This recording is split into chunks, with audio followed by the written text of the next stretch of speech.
magaalaan Galamsoo Baoromiyaa garreen Caacar godina Harargee Lixaa keessatti argamti. Magaalaan tun magaalota Baoromiyaa umrii dheeraa qaban keessaa tokko yoo taatu dara 1727 uwwistee kan argamtu Galamsoon fageenya Finfinneerraa kiiloomeetira 400 takka magaalaa guddoo godinicha Ciroorraa immoo kiiloomeetira 71 fagaattee kan argamtu yoo ta'u akka seenaan himutti bara 19 duwwaa tokkotti hundeeffamuun bara 1962tti immoo qaama seerummaa argatte.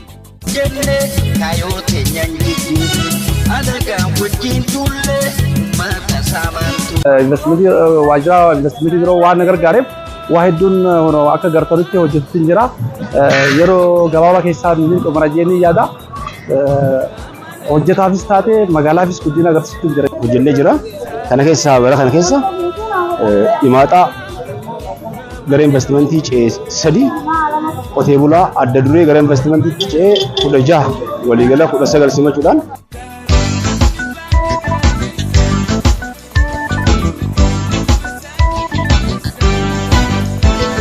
akkuma beekamu hojiilee misoomaa kallattii adda addaatiin magaalaa Galamsoo keessatti bara kana hojjetamu hedduu kallattiiwwan hojiiwwan misoomaa adda addaa bara kana hojjetamu keessaa walitti hidhamiinsa abbootii qabeenyaa fi bulchiinsa magaalaa waliin ta'uudhaan yeroo ammaa abbootii qabeenyaa investimentii garaagaraatiif carraa laachuudhaan keessumattuu maacaalee akkasumattis abbootii qabeenyaa kanaan dura maallaqa kuusuudhaan gara investitti jijjiiruudhaaf adeemsa yookiin ammoo piroosesni garas ce'uudhaa ittiin ulfaataa yookiin ammoo danqaa kenna tajaajilaa irratti ta'aa ture bara kana ammoo furamuudhaan abbootiin qabeenyaa investimentoota garaagaraa kan amma akka daawwachaa jirtan kana gamoowwan garaagaraa ijaaruudhaan wanta nu baranaan ceega hara investimentii baranaa jeetin mootummaa inni bira naannoo Oromiyaatti dhaqee akkasitti haramaa irratti qophii qophaa'e wanti magaalaa keessatti nama torbaa ol ammaan tana hojii carraa hojii uumne jirra. Haala kanaan socho'aa jirra. Haala gaariirra jirra.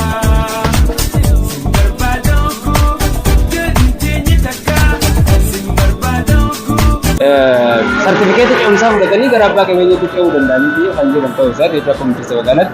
Kanaaf fayyadamummaa dargaggootaa roga hundaan milkeessaa jirra.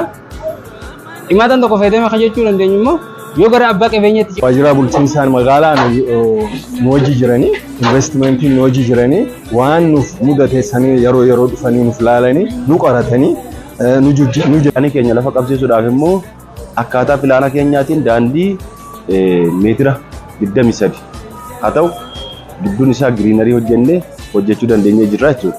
Giriinariin isaas gama tokko magaalaan sombii magaalaa giriin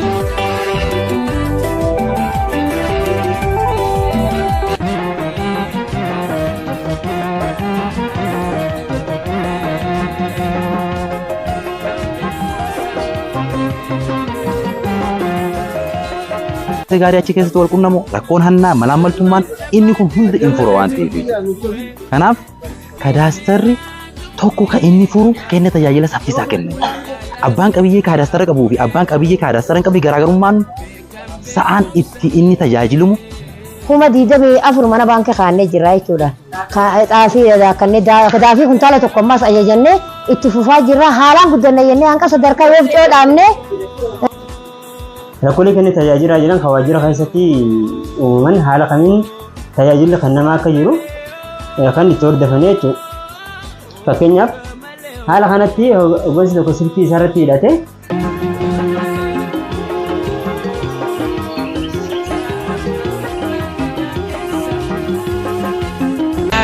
nurra goree beekan beekumsan duree. Asabale